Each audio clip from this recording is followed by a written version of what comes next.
नमस्कार, स्वागत है आपका हमारे कार्यक्रम आम आदमी खास पहल में। मैं हूं कविता शर्मा। अक्सर गैर पढ़े लिखे लोगों पर ही कन्या भ्रूण हत्या के आरोप लगते आए हैं, पर जब पढ़े लिखे लोग, वो भी डॉक्टरी पेशे से जुड़े लोग ऐसा करें तो हम उसे क्या कहेंगे। आम आदमी खास पहल के इस अंक में हम आपको मिलवाने जा रहे हैं एक ऐसी महिला मीतू खुराना से, जिन्होंने केवल प्रसव पूर्व भ्रूण जांच से इनकार किया, बल्कि तमाम मुसीबतों को झेलकर अपनी 2 जुड़वा बच्चियों को जन्म दिया। वे बच्चियां आज 4 साल की हो चुकी है। आइए जानते हैं उनकी जिंदगी का ये सफर कैसा रहा।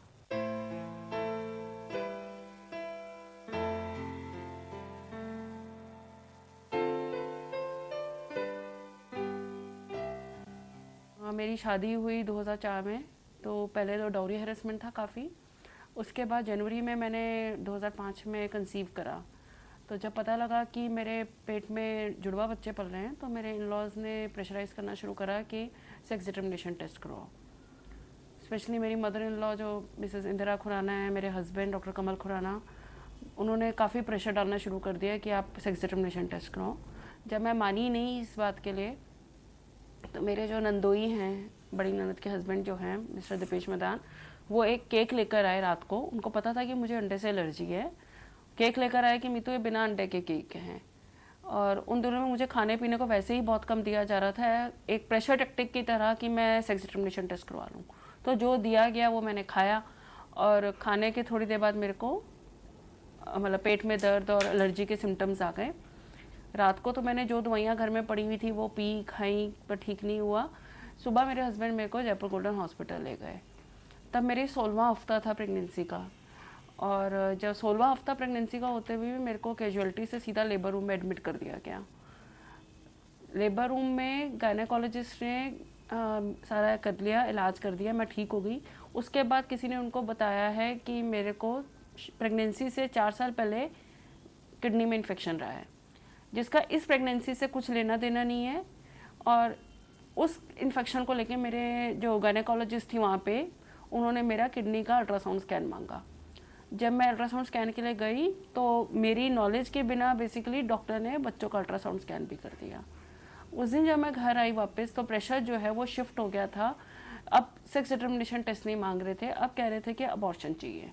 तो उस बात पे काफ़ी लड़ाई झगड़ा हुआ। तो मेरे हस्बैंड ने मेरे को सीढ़ियों से धक्का मारा, और उसके बाद मेरे को पेट में दर्द शुरू हो गई। तो उन्होंने मेरे को कमरे में बंद कर दिया। अगले दिन सुबह मैं अपने पापा को फ़ोन कर पाई, और फिर मेरे पापा ने मेरे हस्बैंड को बोला कि तुम इसको लेके जनकपुरी आ रहे हो या मैं इसके भाई को भेजूँ।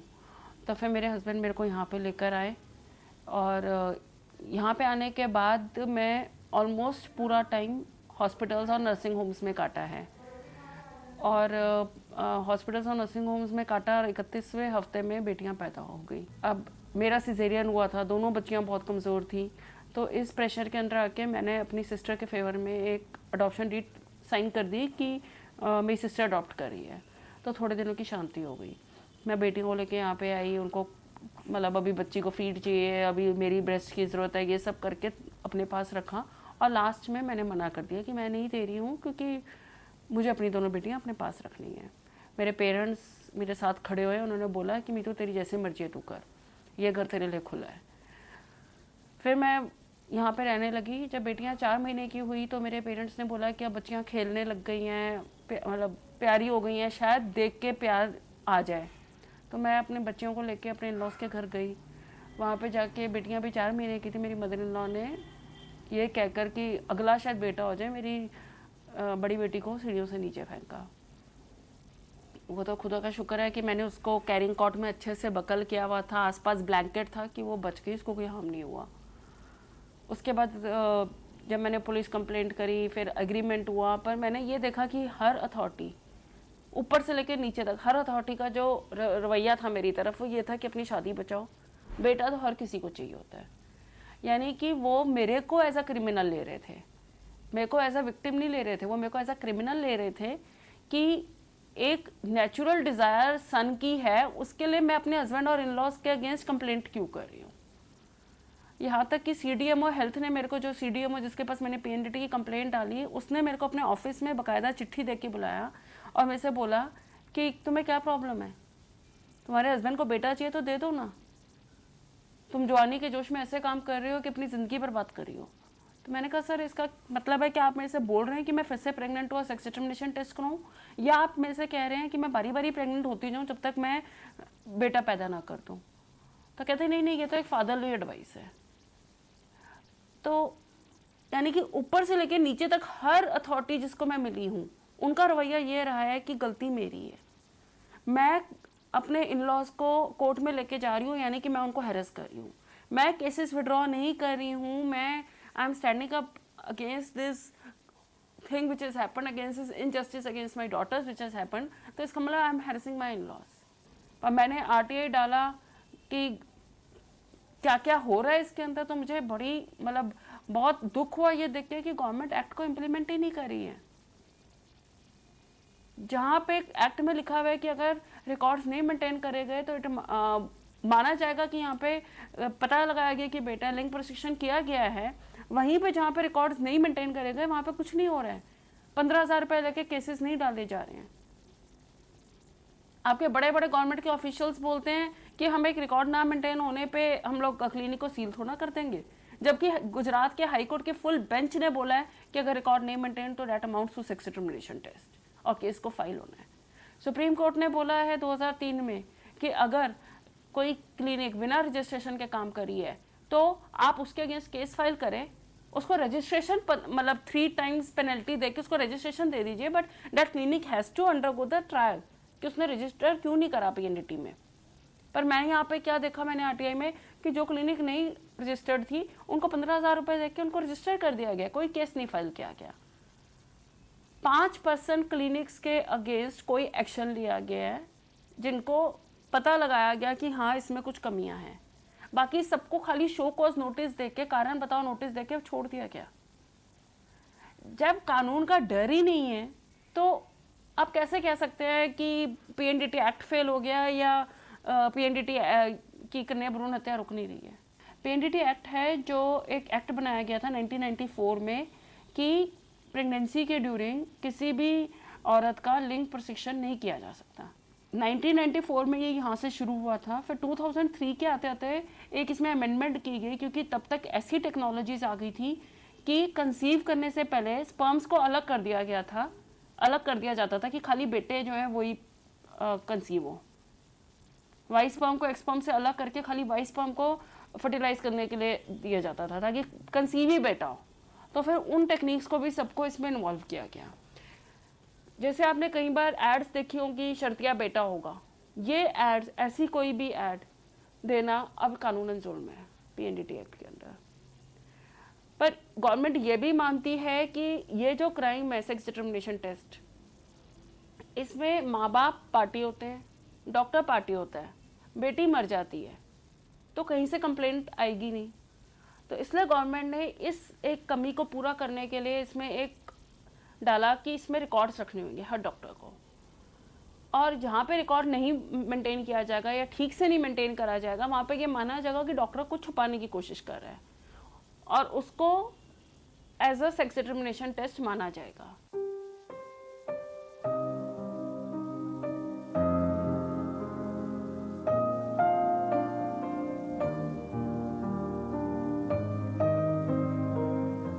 Sex determination is the major problem. तभी हमारे law does not allow sex determination. Sex determination is allowed for different purposes. Health grounds में कुछ ऐसे डिजीजेज हैं जो कि मदर टू चाइल्ड जब पास करते हैं उसमें जेंडर का एक like there is a connection, उसमें डॉक्टर्स करते हैं। There are many reasons as to why they will do it, but medically you cannot determine it for the sex of termination. Now for the sake of termination PCPNDT act के अंदर इसको कवर किया गया है कि that it is a crime, it is a non-bailable crime, it is a non-compoundable crime, it is a cognizable offense, which means that आपको arrest warrant की ज़रूरत नहीं, आप bail नहीं मिल सकता, आपको immediately arrest किया जाएगा। So it's actually a heinous crime. एक NGO है मिसेस विजयलक्ष्मी नंदा चलाती हैं, campaign against pre birth elimination of females, जो कि दिल्ली यूनिवर्सिटी में स्टूडेंट्स को पीएनडीटी एक्ट के बारे में और फीमेल फर्टिसाइड के बारे में बताती है। तो उस कैंपेन के साथ मैं 2006 से जुड़ी हुई हूँ। दिल्ली यूनिवर्सिटी के अलग अलग कॉलेजेस में जाती हूँ, वहाँ पे स्टूडेंट्स के साथ पीएनडीटी एक्ट के बारे में भी बताती हूँ इसको छोड़ के निप्सिड ने 2-3 बारी मेरे को बुलाया है पीएनडीटी एक्ट की ट्रेनिंग देने के लिए, और वहाँ पे जो आपके आशा हेल्थ वर्कर्स और ये सब आते हैं उनको बताने के लिए कि कैसे कन्या भ्रूण हत्या को रोका जा सकता है। पिछले 2 साल से इंटरनेशनल वुमेन डे पे एक मार्च हो रही है अगेंस्ट फीमेल फिटिसाइड, जो कि एक ग्लोबल लेवल पे हो रही है।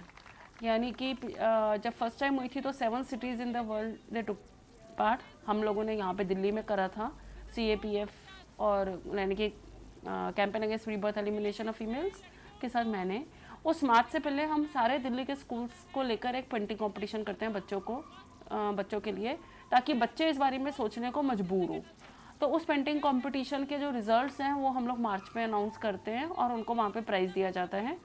तो इससे एक तो स्कूल के बच्चे सोचते हैं इस बारे में कि कैसे रोका जाए, क्या होता है, और दूसरा they are motivated to work for it. Painting competition करे हमने इस साल। जब मैं थोड़ी सी डिस्करेज हुई थी अक्टूबर में सारा अथॉरिटीज़ का एटीट्यूड और ये सब देख के, तो जो मेरे कॉलेज के जो साथी हैं उन्होंने एक हस्ताक्षर अभियान चलाया था, जो कि उन्होंने ऑल ओवर इंडिया से कोई 20-30 हज़ार सिग्नेचर्स कलेक्ट करे थे। हम लोगों ने कनॉट प्लेस में जाके और आपके इंडियन हैबिटेट सेंटर में जाके वहाँ पे सिग्नेचर अभियान चलाया था अगेंस्ट फीमेल फिटिसाइड। मैंने जो मेरी एक नोटिस मैंने किया है कि जो मेल जेंडर है, जो लड़के हैं, जब हमने सिग्नेचर कैंपेन करा तो वो तो आके आराम से साइन कर देते थे। जो लेडीज़ होती थी वो करने से पहले 3 बारी सोचती थी। हमारी ना सोशल कंडीशनिंग ऐसी हो जाती है, एक ही घर में अगर जेठानी और देवरानी हो, जेठानी के बेटे और देवरानी के नहीं है, तो देवरानी को नीचे दिखाया जाएगा। जब से बच्ची पैदा होती है हर चीज़ में इंपॉर्टेंस भाई को दी जाती है, चाहे वो एजुकेशन हो जाए, चाहे वो खाना हो जाए, चाहे वो हेल्थ हो जाए। तो शुरू से सोशल कंडीशनिंग ऐसी होती है कि लड़की जो है वो कम है और लड़का ज़्यादा है। तो हर औरत जब शादी करती है, माँ बनने वाली होती है, तो उसको लगता है कि मेरा बेटा होगा तो मेरा स्टेटस बढ़ेगा, बेटी होगी तो स्टेटस कम हो जाएगी, क्योंकि शुरू से उसने वही देखा होता है अपने घर पे। तो इसलिए सोशल कंडीशनिंग, मेंटल कंडीशनिंग की वजह से शायद वो भी उसको इतना पाप नहीं मानती है।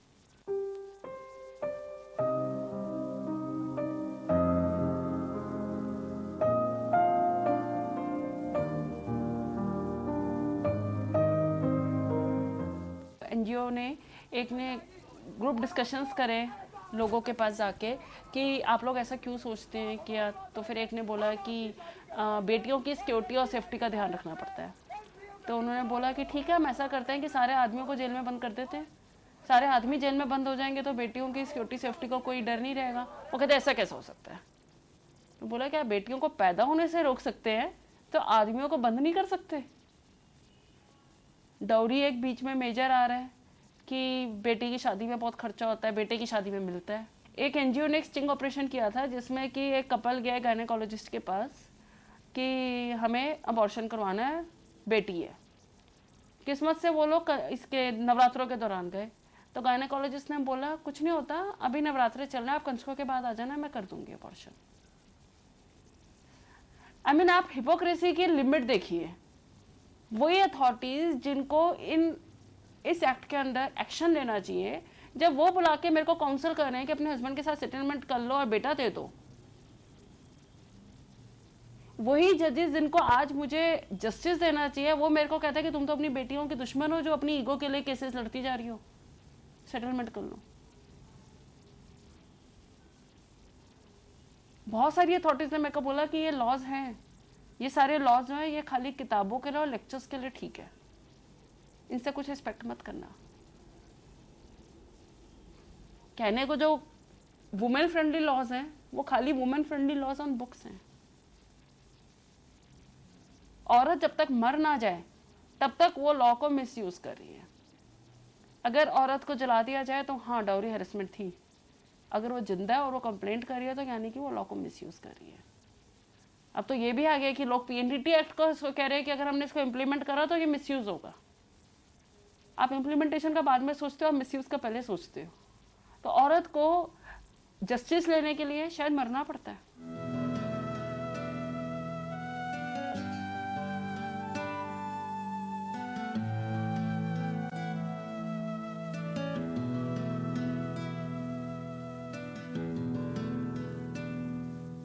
पूरा मेरे को सपोर्ट मिला है, कहीं पे ये नहीं फील होने दिया कि नहीं ये तेरा घर नहीं है। हर स्टेज पर उन्होंने मुझे सपोर्ट किया। पापा मेरे साथ के हर कोर्ट में जाते थे, तो शायद इसी वजह से मैं आज यहाँ तक आ पाई हूँ। एक अकेली औरत के लिए खाली अपने इन लॉज नहीं, आप ये समझिए ये मेरी फाइट मेरे इन लॉज के अगेंस्ट नहीं है। वो गुस्सा तो मेरे दिमाग में से कब का मिट चुका है, ख़त्म हो चुका है।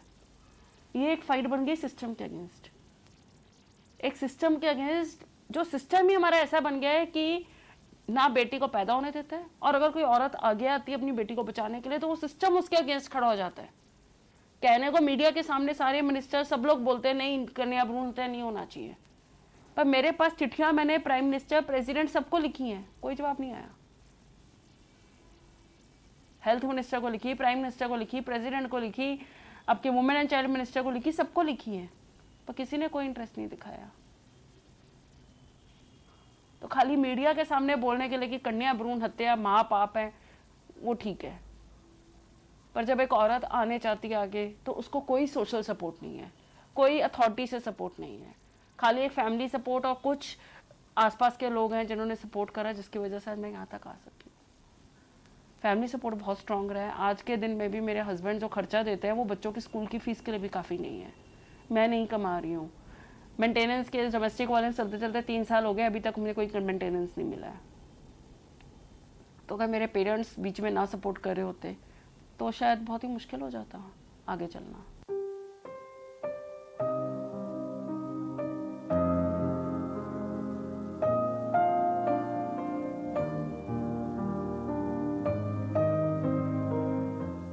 देखिए माइंडसेट जो है ये चेंज होने में तो बहुत टाइम लगेगा। ये आज के 1 दिन में या 2 दिन में जादू तो होगा नहीं, पर एटलीस्ट जो लोग इसको चेक करने के लिए बैठे हैं वो तो एक हैंडफुल है। उनकी तो प्रॉपर ट्रेनिंग हो, उनको एक्ट के बारे में बताया जाए, उनको सेंसिटाइज किया जाए। जो जुडिशरी है हमारी उसको सेंसिटाइज किया जाए इस बारे में, जो आपके अथॉरिटीज हैं उनको सेंसिटाइज कराया जाए, पुलिस वालों को सेंसिटाइज किया जाए। दूसरा जो एक्ट है आप पहले उसको तो इम्प्लीमेंट करिए। आप कुछ 2 या 3 भी स्ट्रिक्ट एक्शंस लेंगे तो बाकियों में कुछ डर तो बैठेगा। आज तो हर एक को पता कि कुछ नहीं होने वाला।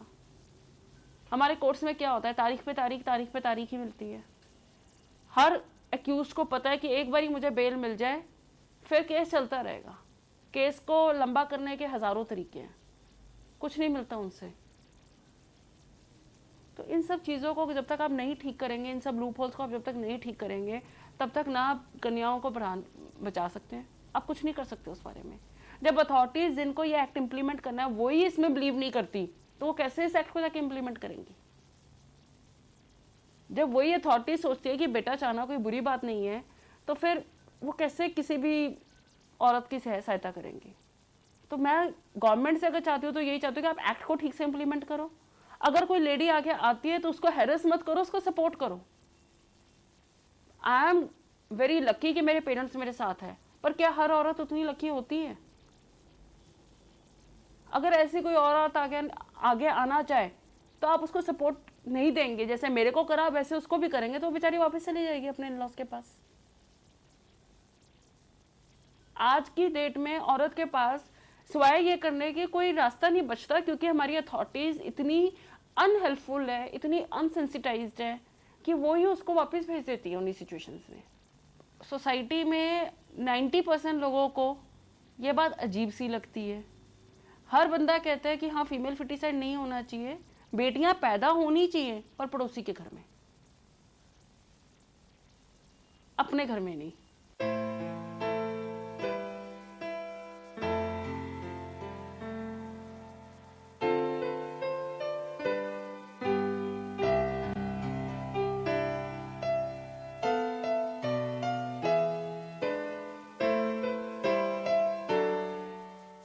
अब ज़रूरत इस बात की है कि समाज के अंदर एक ऐसी सोच पैदा की जाए जिसके ज़रिए लड़का और लड़की के बीच का अंतर ख़त्म किया जा सके। आज के इस अंक में बस इतना ही। अगर आप भी ऐसी ही किसी प्रतिभा को जानते हैं तो हमारे इस ईमेल आईडी पर लिख भेजिए। हमारा ईमेल आईडी है aakp.lstv@gmail.com। मुझे और मेरी पूरी टीम को दीजिए इजाज़त। नमस्कार।